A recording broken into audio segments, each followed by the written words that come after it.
Hai teman-teman, mari belajar tentang teori David Paul Ausubel. Kami dari kelompok 6 dengan anggota Nurul Latifia, Adinda Dwi, Siti Windari Putri, Syahrina Gita, Siti Nur Fatima. Latar belakang teori Ausubel ini berhubungan dengan bagaimana cara individu dalam mempelajari sejumlah material yang berarti dari tekstual atau verbal, presentasi, atau pengaturan dan juga tindakan lainnya di sekolah atau lembaga pendidikan lainnya. David Paul Ausubel adalah seorang psikolog asal Amerika Serikat. Kontribusinya yang paling signifikan adalah di bidang psikolog pendidikan, ilmu kognitif, dan pembelajaran pendidikan sains pada pengembangan dan penelitian tentang Advanced Organizer sejak tahun 1960.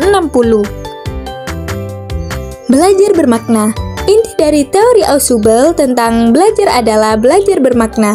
Bagi Ausubel, belajar bermakna merupakan suatu proses mengaitkan informasi baru pada konsep-konsep relevan yang terdapat dalam struktur kognitif seseorang. Belajar hafalan. Bila dalam struktur kognitif seseorang tidak terdapat konsep-konsep relevan, maka informasi baru dipelajari secara hafalan. Bila tidak ada usaha untuk mengasimilasikan pengetahuan baru pada konsep-konsep relevan yang sudah ada dalam struktur kognitif, akan terjadi belajar hafalan. Variabel-variabel yang mempengaruhi belajar penerimaan bermakna. Faktor-faktor utama yang mempengaruhi belajar penerimaan bermakna adalah struktur kognitif yang ada, kejelasan pengetahuan dalam suatu bidang tertentu. Persyaratan-persyaratan dari belajar bermakna adalah sebagai berikut. Materi yang dipelajari harus bermakna secara potensial. Siswa yang akan belajar harus bertujuan untuk melaksanakan belajar bermakna. Jadi, anak tersebut sudah mempunyai kesiapan dan niat untuk belajar bermakna. Kebermaknaan materi pelajaran secara potensial tergantung pada dua faktor, yaitu sebagai berikut. Pertama, materi itu harus memiliki kebermaknaan logis. Kedua, gagasan-gagasan yang relevan harus terdapat dalam struktur kognitif siswa. Selanjutnya, penerapan teori Ausubel dalam pembelajaran. Yang pertama, menggunakan pengalaman nyata. Anak usia dini cenderung memahami dengan menggunakan pengalaman nyata, sehingga guru perlu mengaitkan materi yang diajarkan dengan pengalaman nyata yang telah dialami oleh anak. Yang kedua, menggunakan media visual atau bisa dengan menggunakan alat peraga.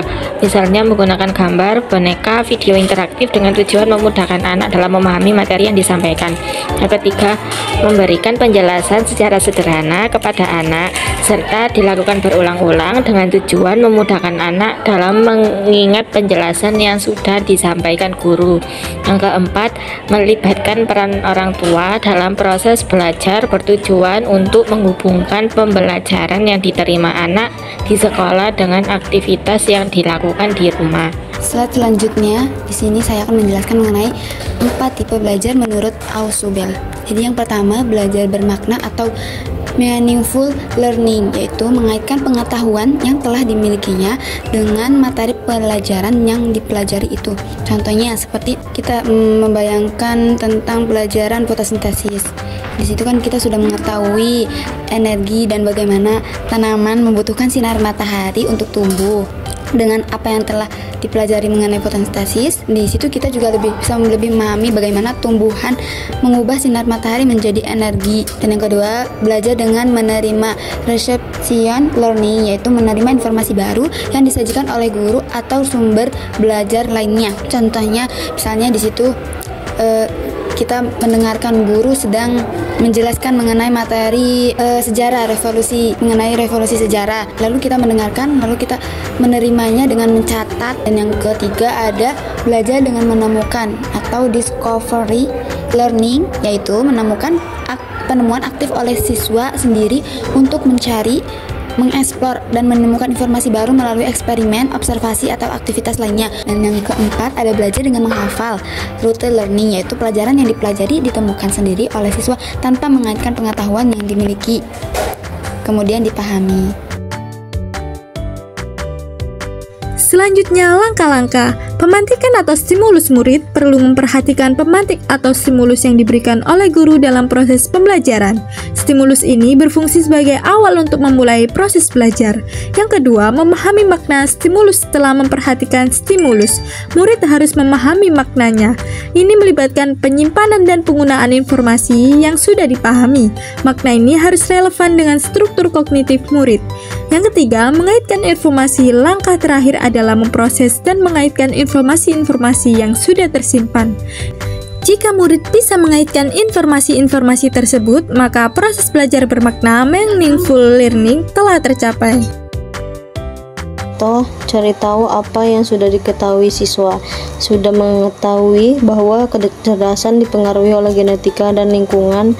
Siswa mempelajari metode belajar yang efektif untuk meningkatkan kecerdasan mereka. Siswa mengungkapkan keyakinan salah satu bahwa hanya genetika yang mempengaruhi kecerdasan dan lingkungan juga mempengaruhi kecerdasan. Alat penilaian digunakan untuk menilai seberapa besar pengaruh genetika dan lingkungan terhadap kecerdasan siswa. Oleh karena itu, kita telah menguraikan konsep-konsep yang berkaitan dengan gen kecerdasan anak dari yang paling kompersif hingga yang paling tidak kompersif dan mengaitkannya dengan kata sambung dan contoh yang relevan. Dengan teori David Paul Ausubel menekankan pembelajaran bermakna di mana siswa mengaitkan informasi baru dengan pengetahuan yang sudah ada dalam struktur kognitif mereka. Ia membedakan antara 4 tipe belajar, yaitu penemuan bermakna, penemuan tidak bermakna, penerima bermakna, dan penerima tidak bermakna. Kunci keberhasilan pembelajaran terletak pada pengguna advanced organizer untuk menghubungkan pengetahuan sebelumnya dengan yang baik serta memperkuat organisasi kognitif siswa. Dengan pendekatan ini, siswa dapat memahami dan mengingat informasi lebih efektif.